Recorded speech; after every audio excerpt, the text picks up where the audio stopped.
ខ្ញុំនិងសង្សារតាក់ទងគ្នា5-6ឆ្នាំហើយក៏មានគម្រោងរៀបការនៅឆ្នាំនេះដែរប៉ុន្តែគ្រប់យ៉ាងមិនដំណើរការទៅមុខដោយសារតែគាត់ត្រូវស្នេហ៍គេចាសួស្តីបងប្អូនទាំងអស់គ្នាស្វាគមន៍មកកាន់សំឡេងជីវិតថ្ងៃនេះនាងខ្ញុំយករឿងមួយមកចែករំលែកជូនបងប្អូនទាំងអស់គ្នាស្ដាប់ដើម្បីទទួលបាននូវបទពិសោធន៍ថ្មីៗក៏ដូចជាសុំយោបល់ពីបងប្អូនមកវិញផងដែររឿងនេះជារឿងពិតមួយដែលប្អូនស្រីម្នាក់បានចែករំលែកហើយរឿងនេះផងដែរវាទាក់ទងទៅនឹងអបិយជំនឿបងប្អូនធ្លាប់ឮពីការដាក់ស្នេហ៍អត់តើបងប្អូនគិតថាការដាក់ស្នេហ៍វាពិតជាមានមែនឬយ៉ាងណាចង់ដឹងថាពិតឬមិនពិតយ៉ាងណានោះសូមចូលទៅកាន់សំណេរពេញរបស់គាត់ទាំងអស់គ្នា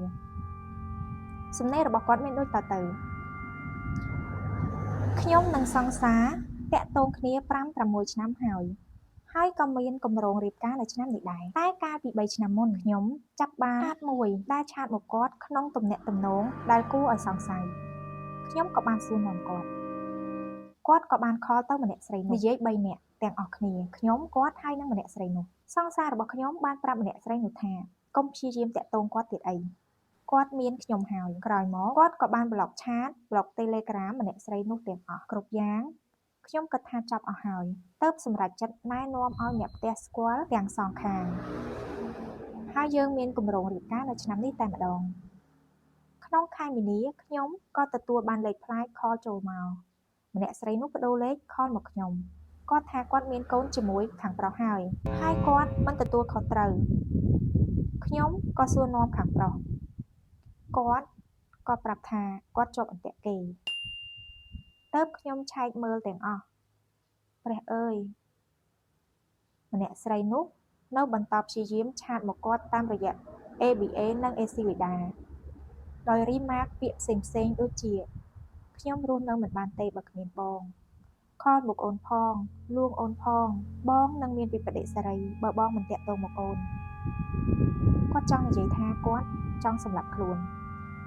រហូតដល់ថ្នាក់ខលទៅ hotline phone number នៅកន្លែងការងារហើយប្រាប់គេថាឲ្យបុគ្គលិកឈ្មោះនេះខលតាក់ទងទៅគាត់ទៀតនៅពេលដែលខ្ញុំដឹងរឿងខ្ញុំ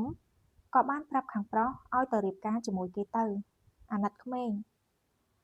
ទើបគាត់និយាយថាគាត់ជាប់អន្ទាក់គេទេថ្ងៃនោះគេព្យាយាមខលមកឲ្យគាត់ទៅជួបជាលើកចុងក្រោយដើម្បីបញ្ចប់ទំនាក់ទំនងម្នាក់ស្រីនោះទៅដេកចាំគាត់នៅផ្ទះសំណាក់មុនមួយយប់ស្អែកឡើងក៏ឆាតទៅ follow up ទៀតគាត់ក៏ទៅពេលទៅដល់ម្នាក់ស្រីនោះក៏ទាមទារឲ្យគាត់កេងជាមួយហើយប្រាប់ថាជាលើកចុងក្រោយមុនបែកគ្នាដោយមិនឲ្យការពារនោះទេពេលរួចរាល់ហើយម្នាក់ស្រីនោះក៏និយាយភ្លាមថាខ្ញុំយកកូននេះទុកចង់ជើងយើងបញ្ជាក់ខាងស្រីជាគលីនុបដ្ឋាយិកានៅមន្ទីរពេទ្យខេត្តមួយខាងប្រុសក៏និយាយថាអូនដឹងហើយតើថាបងមានអ្នកដែលបងត្រូវរៀបការជាមួយហើយទោះមានកូនក៏បងមិនអាចយកអូនដែរកន្លងមកមួយខែខ្ញុំក៏ទទួលបានលេខខលចូលពីខាងស្រីនោះតែម្ដងគេប្រាប់ថាគេមានកូនហើយឲ្យខាងប្រុសត្រូវតែរៀបការជាមួយគេដោយគំរាមគ្រប់យ៉ាងក៏ខាងប្រុសមិនព្រមរហូតដល់ម្នាក់ស្រីនោះនាំឪពុកទៅជួបខាងប្រុសដល់ផ្ទះ3ដងតែខាងប្រុសនៅតែមិនព្រមចុងក្រោយខាងស្រីក៏ព្រមទទួលយកសំណងជាអាហារកិច្ចចិញ្ចឹមកូនចំនួនជាង$10,000ជាលុយដែលពួកខ្ញុំខំសន្សំដើម្បីសាងអនាគតជាមួយគ្នាធ្វើកិច្ចសន្យាទាំងសងខាងដើម្បីបញ្ចប់រឿងតែម្នាក់ស្រីនោះនៅតែមិនចប់យកលុយហើយនៅសុំឲ្យខាងប្រុសជូនដើរលេងមួយសប្តាហ៍ទៅទីណាដែលគាត់ចង់ទៅឪពុកគាត់ក៏ចិត្តបានទៀតជូនកូនពីខេត្តមកភ្នំពេញដើម្បីឲ្យកូនជួបដើរលេងជាមួយសង្សារគេហើយខ្លួនឯងរងចាំកូននៅផ្ទះបងប្អូនរហូតកូនមកវិញបន្ទាប់ពីគាត់មកវិញគាត់ផ្ដើមប្លែកគាត់ចេះនឹកឃើញគេគាត់ចេះនិយាយការពារគេរហូតគាត់លែងស្ដាប់អ្នកផ្ទះ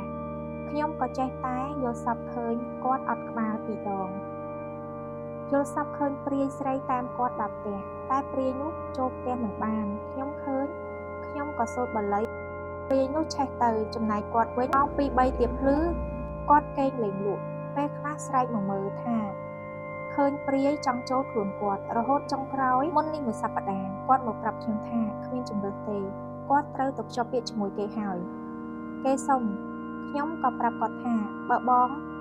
ភ្ជាប់ពាក្យមានន័យថាយើងបែកគ្នាហើយហេតុអីក៏យកលុយយើងហើយឥឡូវមកយកបងចេញពីអូនទៀតគាត់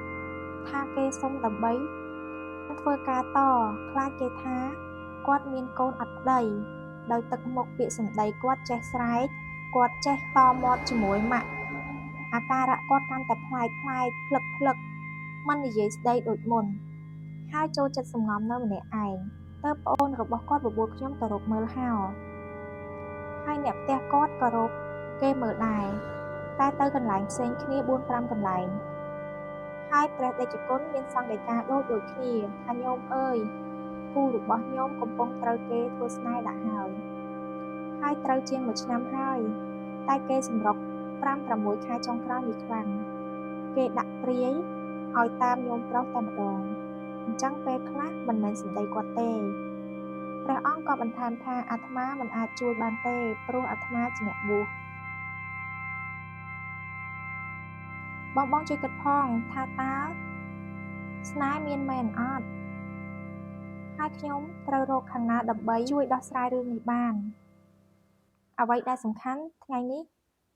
គាត់ភ្ជាប់ពាក្យហើយចា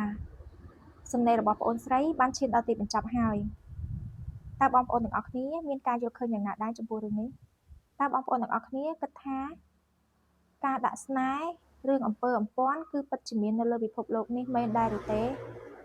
តើបងប្អូនទាំងអស់គ្នាធ្លាប់រឿងអបិយជំនឿផ្សេងដែលតាក់ទងទៅនឹងអមនុស្សដែរឬទេបើសិនជាបងប្អូនមានមតិយោបល់យ៉ាងណានោះសូមធ្វើការខមមិននៅខាងក្រោមឬក៏បងប្អូនមានរឿងចង់ចែករំលែកនោះសូមផ្ញើមកកាន់ link តាម Telegram ឬក៏ Facebook Page ដែលមានតំណភ្ជាប់នៅខាងក្រោមវីដេអូនេះអរគុណជួបគ្នានៅវីដេអូក្រោយទៀតជម្រាបលា